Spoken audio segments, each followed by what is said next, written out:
सभी भक्तों के नेतृत्व पर बैठी भगवान देवी को हम नमन करते हैं। आज की जो मंगल पावन मेला है उसके लिए आपको संदेश 18 मई को बालाजी धाम का मेला। हर महीने की अंतिम शनिवार भारत सरकार में कन्या भोज भक्ति भजन कार्यक्रम सत्संग होता है। हर महीने के पहले शनिवार को श्री राम जानकी मंदिर एवं हर महीने के तीसरे शनिवार को पंचमुखी पिपलिया सरकार 3 कार्यक्रम बाबा ने रखे हैं। आदेश देकर हमारे माध्यम और सभी भक्तों के माध्यम के द्वारा उसमें जो बालाजी धाम की उतारी हुई वो आपको ग्रुप में डाल दिए गए हैं। भैरव जी त्रिपुरारी, भैरव जी माता काली और श्री बालाजी सरकार के 3 उतारे लिखे हैं। जिन भक्तों को समझ न आए तो वो पूछ सकते हैं और सभी भक्तों के पास नंबर भी है हमारा, ध्यान रखें। अब यहाँ के नियम संयमों का विधान विशेष तौर से हम आपको बता देते हैं कि बालाजी दरबार में जो भी भक्त आते हैं उनको इस ग्रंथ के मुताबिक नियमों का पालन करना चाहिए। ये ग्रंथ कहता है कि मेरे दरबार में चमड़े की वस्तुएं, मेरे दरबार में कोई अवैध सामग्री, गुटखा, पान, तंबाकू दरबार में प्रवेश न करा कोई भी भक्त जो नए हो या पुराने हो। पुराने भक्त बताइए तभी नहीं सीख पाएंगे।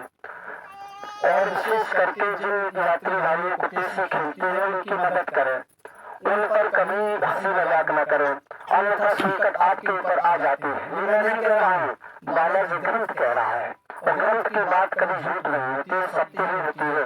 तो आप लोग पालन करें, कभी किसी का मजाक हंसी ना उड़ाएं, क्योंकि वो दुखिया है, वो तो परेशान है। उसको आप कुछ कहोगे तो कहे वो आपको बदुआ देकर चला जाएगा। मैं तो परेशान हूँ बाबा, लेकिन आप भी इसको देख लो, ये मेरा मजाक कर रहा है। तो कभी भी किसी पर हंसे नहीं। और दरबार में केवल गुरु मार्ग के अलावा आप कभी भी किसी को कोई पैसा भी देने की कोशिश न करें। केवल जब गुरु मार्ग से ही पूछ ले तभी विधान करें। किस बात की अर्जी है गुरु से पूछ ले। काम की अर्जी, धंधे की अर्जी, बिजनेस की, व्यापार की, रोगों की, बीमारी की, छल की, संकट की, फटकार की, सब अर्जियां अलग होती हैं। ये लकवा, बांसुरी, कैंसर, टीबी आदि सभी रोग बालाजी की कृपा से अति शीघ्र ठीक हो जाते हैं। धर्म व्याधि हमसे बालाजी ग्रंथ कहता है, धर्म के प्रभाव से सारी व्याधियों का, सारी रोगों का नाश कर देता हूँ एक पल में। एक पल में समस्त नाश हो जाता है बीमारियों का। बस आप सच्चे मन से उनकी अर्जी, नियम, चोला, विधान। यहाँ 32 साल की जोड़ा में 15-15, 20 साल पुराने भक्त बैठे हैं। आज तक कोई कुष्ठ रोगी आया हो, कोई बीमार आया हो, कोई रोगी वाला आया हो, कोई लकवा वाला, कैंसर वाला, यदि आपके सामने सब ठीक ना हुए हो तो आप बताओ। इसमें ना गुरु की महिमा है, न आपकी महिमा है, न किसी देवता की महिमा है। जो देवता यहाँ खेलते हैं, आते हैं, आप उन पर भी आस्था न लगाइए। बालाजी ग्रंथ कहता है, आप इसको पढ़ के देख लेना। बाबा गुरु को आपको निभाकर बता रहे हैं। बाबा कहते हैं जो यात्री भाई दरबार आते हैं और जिन यात्री भाइयों को देवता आते हैं उनसे आप सावधान रहें। जिनको देवता आते हैं उनसे आप सावधान रहें, अन्यथा देवताओं की आड़ में कोई आसुरी शक्ति आपका विनाश कर देगी। क्योंकि कालनेमी भी देवता बन गया था। मुझे कथा सुना रहा था हनुमान जी को। जब हनुमान जी जैसे ज्ञानी को कथा कालनेमी सुना सकता है तो हम आपको कोई राक्षस नहीं सुना सकता क्या? सुना देगा और हम आप बहन में पड़ जाएंगे। इसलिए बाबा कहते हैं कि कोई भी यात्री अगर देवता आते हैं तो उन पर आप भरोसा कम करिए, भरोसा करिए अपने गुरु पर। लेकिन गुरु की बात तो छोड़ दो, क्योंकि गुरु तो एक घंटा कथा सुनाएगा, तो वचन सुनाएगा, दुनिया के व्याख्यान सुनाएगा, कौन कथा में पड़े। आगे देवता लगाया जयकारा और जय हो काली मैया की।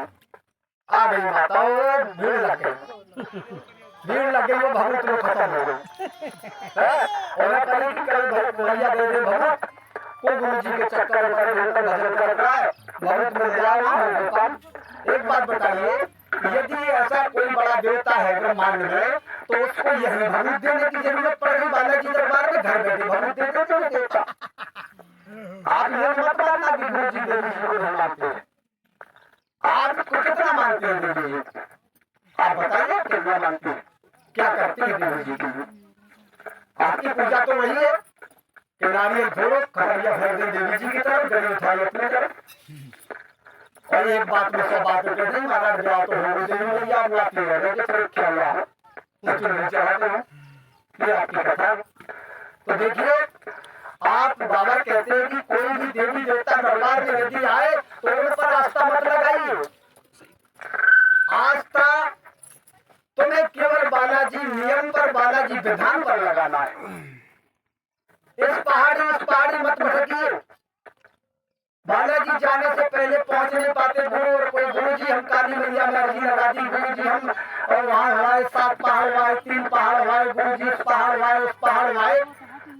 गुरु जी तो मन ही मन हंस के कहता अच्छा रहा, पर आस्था भी नहीं तोड़ते गुरु जी। हम ये क्यों कह रहे हैं आपको क्यों गलत गए थे? कोई बात नहीं, लेकिन आप गए गलत, आप सही नहीं गए हो ग्रंथ के मुताबिक। ये ग्रंथ कह रहा है, आप पढ़कर देखिएगा। इस ग्रंथ की वाणी और गुरु की वाणी का मेल मिलाना, गुरु आपका जो बोले और ये ग्रंथ बोले आप मेल मिलाना। यदि ग्रंथ और गुरु की वाणी में कोई डिफेक्ट ना आए, कोई अंतर ना आए, तो आप ये मान लेना कि आपको कहीं कुछ ढूंढने की जरूरत नहीं है, मन भटकिए। यदि गुरु की वाणी पर, ग्रंथ की वाणी पर अंतर आ जाए तो आप ये समझ लेना कि आप व्यर्थ में उसके पीछे पड़े हैं, वहां कुछ नहीं है। जिसके पास ये नहीं है उसके पास कुछ नहीं है, यही सर्वे सर्वा है। यहाँ जितने बैठे हैं वो सब जीरो है, गुरु सहित कोई कुछ नहीं है, केवल एक ही है जो सामने है आपके, उसी को कमान राम जी देकर गए। भगवान महादेव माता गौरी सहित, माता सीता सहित 33 कोटि देवताओं ने वरदान देकर अमर कर दिया था अभी बजरंगबली को, जाओ आप कलयुग के प्रधान मुखिया बन जाओ, कलयुग की डोर आपके हाथों में होगी। तो उन्होंने कहा प्रभु आप कब मिलेंगे? हनुमान जी बोले राम जी को प्रभु कब मिलोगे? बोले मैं कल की अवतार में आऊंगा और तुमसे मिलन करूंगा और वैष्णवी की इच्छा पूरी करूंगा। जहां जाते हो ना वैष्णवी देवी, उनकी इच्छा क्या इच्छा थी उनकी बताना। वैष्णवी की क्या इच्छा पूरी करने आगे करने कल की अवतार में राम जी?